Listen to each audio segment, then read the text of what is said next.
아멘. 우리 고난주간 셋째 날 우리 새벽 기도에 나오신 여러분 모두 축복합니다. 또 우리 아이들 또 축복하고 또 주님의 이름으로 오늘 이곳에 하나님께서 말할 수 없는 큰 은혜로 채우실 줄로 믿습니다. 오늘은 머문 기도의 본질이라는 제목을 가지고 말씀 나누도록 하겠습니다. 큰 나무들의 그 장점이 있죠. 큰 나무들의 장점. 애지간한 그런 비바람에도 쉽게 뿌리가 뽑히지 아니하고 또 가뭄에도 잘 마르지 않습니다. 그 중요한 그 이유가 있는데 뿌리가 깊기 때문에 그렇습니다. 뿌리는 눈에 보이지 않지만 여러 가지 기능을 하죠. 첫 번째로 나무를 지탱해주는 힘이 되기도 하고요. 또 하나는 이 땅속에서 수분이나 필요한 영양분들을 잘 이 나무 전체로 공급해주는 그런 역할들을 합니다. 그래서 특별히 가물 때일수록 그 뿌리가 깊은 그런 나무들은 그래도 그 가뭄들을 잘 견뎌냅니다. 우리 신앙생활도 그 비슷한 것 같습니다. 우리 인생에도 그런 가물 때나 혹은 폭풍의 때가 있죠. 믿음의 뿌리가 깊은 사람들은 그럴 때 쉽게 흔들리거나 넘어지거나 쓰러지지 않습니다. 이처럼 우리 나무도 또 우리 믿음도 그 뿌리가 깊을 때 이 모든 것들을 잘 그 이겨낼 수 있다는 것입니다. 오늘 본문은 이제 십자가라고 하는 거대한 그런 사명 앞에 이제 예수님이 이제 곧 이 붙잡혀가는 그런 아주 중대한, 어떻게 보면 인생에 있어서 예수님에게 가장 큰 위기 앞에서 오늘 말씀은 이렇게 시작되어지는데요. 오늘 말씀의 39절 말씀입니다. 예수께서 나가사 습관을 따라 감람산에 가심에 제자들도 따라갔더니, 여기 오면 예수께서 나가사 습관을 따라 감람산에 가셨다. 예수님께서 습관을 따라 이렇게 가셨는데, 여기 습관을 따라라는 말이 그 에토스라는 말인데요. 뭐냐면 삶의 방식이 몸에 배었다라는 그런 의미예요. 이게 자연스럽게 그 몸에 밴 그 모습으로 예수님께서 사셨는데, 그 중에 하나가 뭐냐면 감람산이라고 하는 곳에, 이 감람산은 왜 감람산이냐면은 감람나무, 올리브 나무가 많이 있기 때문에 그 산의 이름을 감람산이라고 합니다. 제자들도 그 따라갔다라고 그렇게 이야기합니다. 다시 말해서 예수님은 위기 때뿐만 아니라 평소 때에도 늘 기도하는 습관을 이렇게 가지고 계셨다는 거예요. 평소 때에도 사람들은 위기가 오면은, 어떤 위기의 상황이 이렇게 닥치면 그 사람의 많은 것들이 이렇게 드러납니다. 방금 설명드렸던 것처럼 나무들도 겉은 이렇게 큰데 이 바람이라고 하는, 태풍이라고 하는 그런 위기가 오면 그 나무의 뿌리가 드러나죠. 뿌리가 깊은 나무인지 아닌지 그런 것처럼 위기가 오면 그 사람의 그 삶이 드러나고 신앙이 그 드러납니다. 지금 예수님의 상황은 어떤 상황이냐면, 예수님은 이 모든 걸 알고 계셨죠. 지금 이제 조그만 시간이 지나게 되면 예수님은 이제 붙잡히게 될 것이고, 십자가의 시간은 점점 더 다가오게 될 것이고, 사람들의 조롱과 그런 비난들은 더 예수님을 압박해 올 것입니다. 그런 어떻게 보면 가장 중대한 그런 길목에서 예수님이 선택하신 방법이 기도의 자리였다는 것에 우리는 좀 집중할 필요가 있습니다. 왜 그러냐면, 우리는 보통 이런 일들이 일어나게 되면 인간적인 방법을 이렇게 생각을 하죠. 어떻게 이런 상황을 빠져나갈까? 어떻게 이런 상황을 극복할까? 혹 이런 상황을 해결해 줄 수 있는 그런 사람은 없을까라고 그런 것에 집중을 하게 되죠. 그런데 예수님은 그렇게 하지 않았다는 거예요. 예수님은 오히려 그런 자리에서 기도의 자리에 나가셨다라고 그렇게 말씀하여 주십니다. 오늘 우리들의 신앙에서도 한번 이런 부분들을 좀 조용히 점검해 봐야 됩니다. 기도가 정말 내 삶에 아주 중요한 부분을 차지하고 있는가? 내 삶에 있어서 어떤 일들을 결정을 하는데 아주 중요한 일들을 중요한 그런 결정적인 요소를 제공하는 것이 기도의 자리인가? 우리 교회가 이제 또 새롭게 앞으로 항존직들을 세워야 될 거예요. 장로님들 세우고 안수입사님들 세우고 또 권사님들 세우고, 이번에 세울 때도 여러분들이 먼저 기도의 자리에서 좀 깊이 함께 동참해 주셨으면 좋을 것 같아요. 왜냐하면 중요한 일들일수록 우리가 이 기도하는 자리를 결코 놓아서는 안 됩니다. 무슨 일이든지 우리가 모든 일들을 기도해야 되겠지만 특별히 중대한 일, 중요한 일일수록 기도의 자리를 빼버리고 그 일들을 해나가게 되면 이런 거하고 똑같은 거, 하나님 없이 내가 이 일을 하겠다라고 하는 것하고 똑같습니다.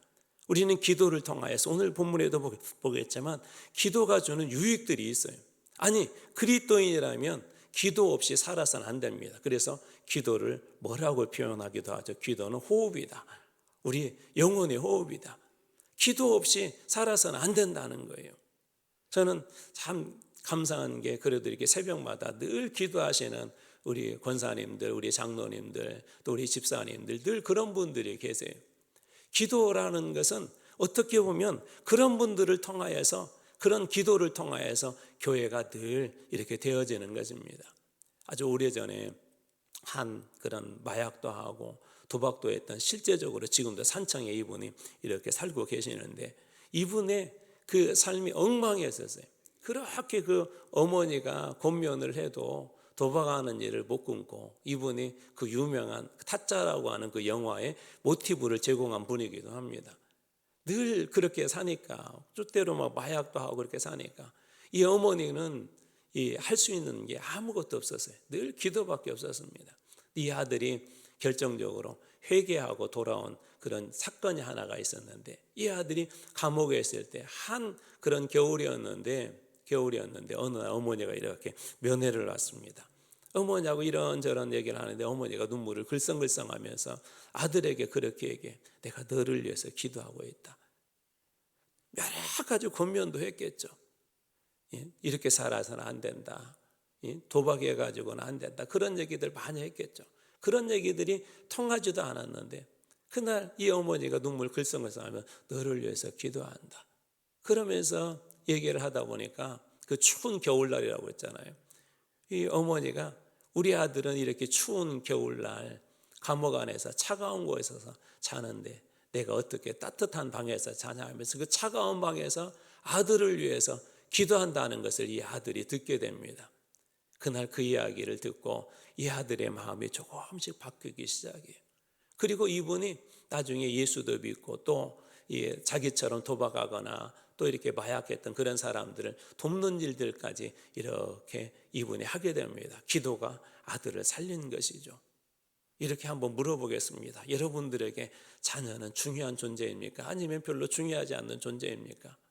이렇게 한번 물어보겠습니다. 여러분들에게 이 교회는 얼마나 중요하십니까?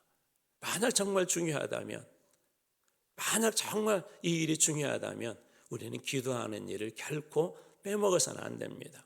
여러분들에게 한번 질문해 보겠습니다. 여기 계신 분들 우리 권사님들이고 우리 장로님들이고 집사님들이십니다.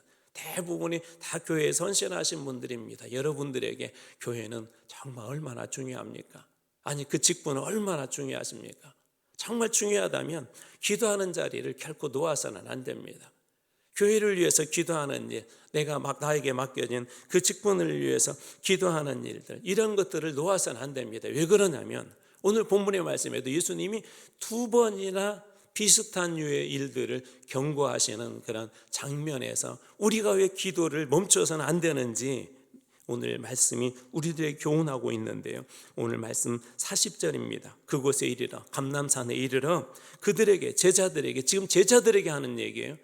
그냥 조금 이제 초신자들이 하는 일이 아니라, 자, 감람산 늘 습관을 따라 기도하셨던 곳에 이르러 제자들에게 이르시되 유혹에 빠지지 않게 기도하라. 무엇에 빠지지 않게 기도하라고요? 유혹에 빠지지 않도록. 또 46절 말씀입니다. 이르시되 어찌하여 자느냐, 시험에 들지 않게 일어나 기도하라 하시니라. 이번에는 무엇에 들지 않게? 시험에 들지 않게. 기도해야 될 이유는 분명해요. 믿음의 사람들, 이건 지금 제자들에게 하는 얘기라고 그랬잖아요. 예수님께서 지금 어떻게 보면 이 제자들에게 마지막 교훈을 하시는 거예요. 왜냐하면 이제 이 기도가 끝나게 되면 예수님 붙잡혀가기 때문에 가장 중요한 순간에 예수님께서도 기도의 자리를 떠나지, 기도의 자리에 머물고 제자들에게도 그렇게 이야기합니다. 유혹에 빠지지 않도록, 시험에 들지 않도록. 무슨 얘기죠? 이걸 거꾸로 하게 되면 기도하지 않으면 무엇에 빠져요? 유혹에 빠져요. 기도하지 않으면 무엇에 들어요? 시험에 들어요. 우리가 유혹에 빠지고 시험에 드는 몇 가지 이유가 있지만 그 중에 하나는 뭐냐면 기도하지 않기 때문에 그러는 거예요. 기도하지 않기 때문에. 기도하지 않는 것만큼 어떻게 보면 우리의 교만함이 없습니다. 이거 엄청난 교만한 일이라는 거예요. 여러분, 호흡하지 않고 살 수 있는 그런 사람은 아무도 없습니다. 마찬가지로 기도하지 않고 되어지는 교회는 없습니다. 기도하지 않고 직분을 감당할 수 있다는 건 없습니다. 열심히는 할 수가 있어요. 근면 성실하게 감당할 수는 있어요. 사람들이 볼 때 참 저 사람 믿음이 좋다라고 보일 수는 있어요. 그러나 진정으로 하나님 앞에 우리가 맡겨진 직분이나 우리가 교회를 섬기는 일에는 이 기도를 빼먹어서는 안 됩니다. 기도하지 않는 순간 무엇이 훅 치고 들어와요? 그 공간에 시험과 유혹이 들어옵니다. 기도를 빼먹어버리는 순간 그것에 시험과 유혹이 들어와서 내 신앙도 흩어놓고요, 교회도 흩어놓습니다. 그래서 특별히 여러분들이 기억하십시오. 기도의 자리를 지키십시오.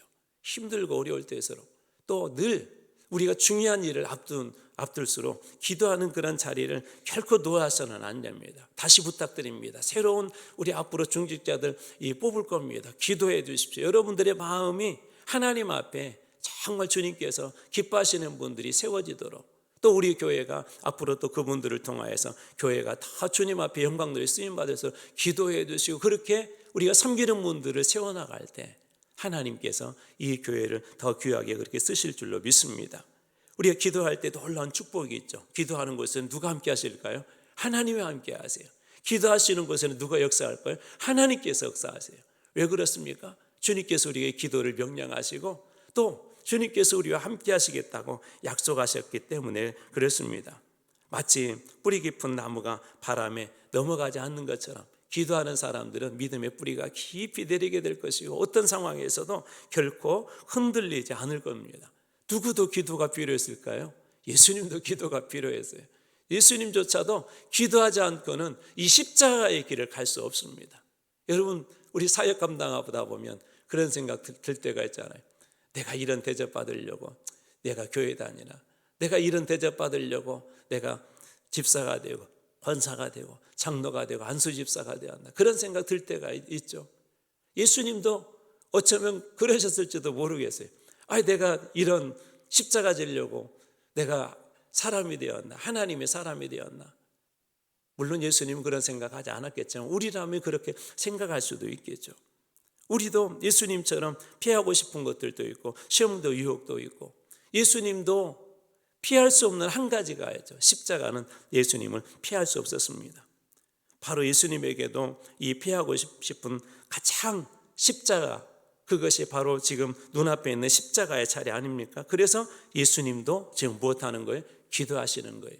자, 무엇에 빠지지 않고, 유혹에 빠지지 않고, 무엇에 들지 않도록, 시험에 들지 않도록. 왜 이 이야기를 하셨을까요? 예수님에게도 십자가를 지고 싶지 않은 시험과 십자가를 지고 싶지 않은 유혹이 예수님에게도 있기 때문에 기도할 수밖에 없었던 것입니다.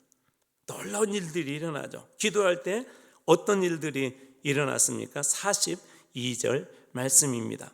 이르시되 아버지여, 만일 아버지의 뜻이거든. 자, 여기가 잘 보십시오. 이렇게 얘기해요. 만일 아버지의 뜻이거든 이 잔을 내게서 옮기시옵소서. 예수님의 마음속에도 혹시 나는 여기까지만 순종하면 됐다. 마치 아브라함에게 자식을 이렇게 독자 이삭을 드려라 그럴 때 아브라함은 순종하잖아요. 독자 이삭을 딱 죽이려고 하는 결정적인 그 순간에 이제 죽여서, 하나님은 인신제사 받는 분은 아니시잖아요. 근데도 아브라함은 그 이해되지 않는 그 상황에서 순종해서 독자 이삭을 딱 죽이려고 칼을 딱 두는 순간 하나님 뭐라고 해요? 멈춰라. 멈춰라. 그러는 것처럼 예수님도 어쩌면 그렇게 생각하셨을지도 모르겠어요. 그래서 이렇게 이야기하는 거예요. 아버지요, 만일 아버지의 뜻이거든 이 잔, 이 십자가를 내게서 옮겨주십시오. 너 여기까지 순종했으니까 됐다. 이미 십자가 진 것이다 하고 하나님이 거기서 딱 막아주셨으면 좋겠다는 그런 마음이 있었을지도 모르겠어요. 여기까지 기도만 보면. 그런데 예수님이 그 다음에 기도가 떠올랐습니다. 이렇게 이야기하죠. 그러나 내 원대로, 나의 생각대로, 내 뜻대로 마시옵고 아버지의 원대로, 하나님 아버지의 뜻대로 되기를 원합니다. 할 수만 있으면 옮겨주십시오. 그렇지만 제 뜻이 아니라 하나님의 뜻, 아버지의 뜻, 그 원대로 되기를 원합니다 라고 그렇게 기도하죠. 저는 이 기도를 볼 때마다 기도가 중요한 그런 이유를 이곳에서 찾습니다. 왜 그러냐면 우리가 기도한다는 건 뭐죠? 왜 기도하죠? 여러분, 무엇인가 얻으려고 기도하잖아요. 근데 더 중요한 것이 있어요. 기도는 뭐냐면 내 뜻을 내려놓고 하나님의 뜻에 맞추기 위해서 기도하는 거예요. 기도하면서 어떻게 바뀌었다고요? 처음에는 할 수만 있으면 옮겨주십시오 라고 앞부분은 기도했다면 그 다음에 바뀌죠. 기도하면서 바뀌죠. 무엇을 바꿔? 하나님의 뜻으로 바뀝니다. 기도가 중요한 이유가 여기가 있어요. 왜 우리가 어떤 문제를 놓고 결정을 할 때 A인지 B인지 어려운, 마음에는 A가 더 맞는 것 같은데 A를 해야 내가 손해보지 않고 나한테 이득인데, 그런데 B는 손해는 보는데 그래도 조금 그리스도인이라는 이 향기가 나는데 A와 B의 갈등이 있을 수 있죠. 손해를 보느냐 아니면 조금이라도 주님을 드러내느냐, 그럴 때 갈등이 있을 수 있잖아요. 근데 놀라운 건 기도는 뭐라고요? 기도할 때 하나님께서 우리의 뜻과 우리의 생각과 우리의 고집을 꺾고 하나님의 뜻에 이게 맞춘다는 것입니다. 또 다른 그런 축복이 하나가 있습니다. 오늘 말씀에 43절입니다. 자, 천사가 하늘로부터 예수께 나타나 무엇을 더했다? 힘을 더했다. 언제요? 기도할 때. 지금 이 십자가의 길은 예수님에게도 고민이 되었던 게 분명해요. 할 수만 있으면 뭐라고요? 옮겨달라고 예수님 그렇게 기도했다고 그랬잖아요. 예수님께서 이렇게 기도할 때 놀랍게도 하나님은 천사들을 하늘로부터 보내주셔서 예수께 보내주셔서 어떻게 힘을 더해 주셨다는 거예요. 하나님만 더 바라볼 수 있도록, 십자가를 질 수 있는 그런 용기가 생길 수 있도록, 그 십자가를 감당할 수 있는 그런 믿음을 더해 주시고, 하나님께서 기도할 때 천사들을 통하여서 힘을 더해 주셨다는 것입니다. 그때 우리는 감당할 수 없는 그런 힘과 기도할 때 그 능력을 받습니다. 초대교회가 그런 모습이었었죠. 초대교회에 어려움이 있었잖아요. 예수님 부활하고 승천하시고 부활도 목격했지만 제자들의 모습에 이제 그 다음부터 이렇게 두려움이 있는 거예요. 혹시 운전 처음 이렇게 배우셨을 때 사람들마다 다르겠지만 옆에서 이렇게 누가 가르쳐주고 또 막 이제 면허증도 땄을 때도 옆에서 이렇게 운전에 도와주기만 해도 마음이 좀 편하죠. 그런데 어느 순간에 혼자 운전을 해서 그것도 장거리를 가야 될 때 얼마나 두렵고 떨리고 그게 무섭습니까? 그때 혼자 이렇게 감당한다는 것은 사실 쉽지 않죠. 제자들도 그랬어요. 예수님이 이제 부활하신 것도 보고요, 승천하신 것도 보고요, 그가 그리스도라는 것도 그들이 알았지만 두려움이 있었습니다. 근데 그때 그들이 뭐 했죠? 함께 기도했죠. 기도할 때 무슨 일이 일어났습니까? 성령이 임하죠. 그것이 힘을 더해 주는 거예요. 성령께서 임하자 어떻게 돼요? 그들이 사도행전에 보면 힘들고 어려울 때마다, 위험이 있을 때마다 기도하는 이유가요, 기도하고 나면 이렇게 됐다. 사도행전 4장에는 이런 말씀이에요. 빌기를 다음에 모인 곳이 진동하더니 무리가 담대히 나가서 하나님 말씀을 전했다. 바뀌죠. 하나님께서 힘을 더해 주시는 거예요. 여러분, 힘들고 어려울 때 기도의 자리에 나오십시오. 하나님 앞에 그 자리에서 기도하십시오. 그럴 때 주님께서 힘을 더해 주실 줄로 믿습니다. 우리가 잘 아는 이사야 선지자도 그런 얘기를 합니다. 이사야 40장 31절, 오직 여호와를 앙망하는 자는 무엇을 얻으리니? 새 힘을 얻으리. 여러분, 기도는 하나님만 바라보는 거예요. 기도할 때 무엇을 얻는다고요? 새 힘을 얻는데요. 오늘 이 새벽이 여러분들에게 바로 그러한 새벽이 되길 주님의 이름으로 축원합니다. 주님, 기도할 때 새 힘을 주신대요. 자, 그렇다면 언제까지 기도해야 될까요? 예수님은 이렇게 기도하셨대요. 44절입니다. 예수께서 힘쓰고 애써 더욱 간절히 기도하시니 땀이 땅에 떨어지는 무엇처럼 되었다? 핏방울 같이 되었다. 한마디로 얘기하자면 온 힘을 다해서. 왜요? 이 십자가를 감당하는 것은 쉽지 않은 일이에요. 그래서 예수님은 온 힘을 다해서 그렇게 하나님 앞에 기도하셨던 것입니다. 오늘 우리들에게도 져야 될 십자가가 있죠. 예수님께서 이 당연히 가셔야 됐던 그 십자가의 길처럼 오늘 우리들에게도 감당하기 힘든 때가 있습니다. 저는 그럴 때 여러분들에게 이렇게 권면하고 싶습니다.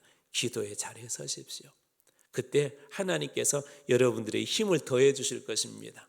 기도의 자리에 서십시오. 그때 주님께서 하나님의 뜻에 순종할 수 있는 힘을 주실 것입니다. 기도의 자리에 서십시오. 그때 하나님께서 그것을 통하여서 여러분들에게 말할 수 없는 순종할 수 있는 힘과 능력과 또 여러분들을 통해 하나님의 영광이 크게 드러나게 될 줄로 믿습니다. 특별히 이 아침에 아까 이렇게 말씀을 이렇게 읽다가 참 제 마음속에 감동이 되는 게 하나가 있어서 뭐냐면 우리 남성들의 소리가 커지니까는요, 오늘은 여성분들의 소리가 적더라고요. 말씀을 읽는데 그게 감동이 되더라고요. 앞으로 우리 남선교회도 하나님 큰 은혜 주실 줄로 믿습니다. 우리 교회 안에 더 많은 남성들의 영적 부흥이 일어나게 될 줄로 믿습니다. 우리 기도의 자리에 서고 오늘 이 새벽에 우리가 힘들고 어렵지만 십자가의 자리에 우리도 예수님을 따라 한 걸음 더 기도의 자리에 나갈 때 기도를 통해 주시는 축복이 여러분 모두에게 있기를 주님의 이름으로 축복합니다.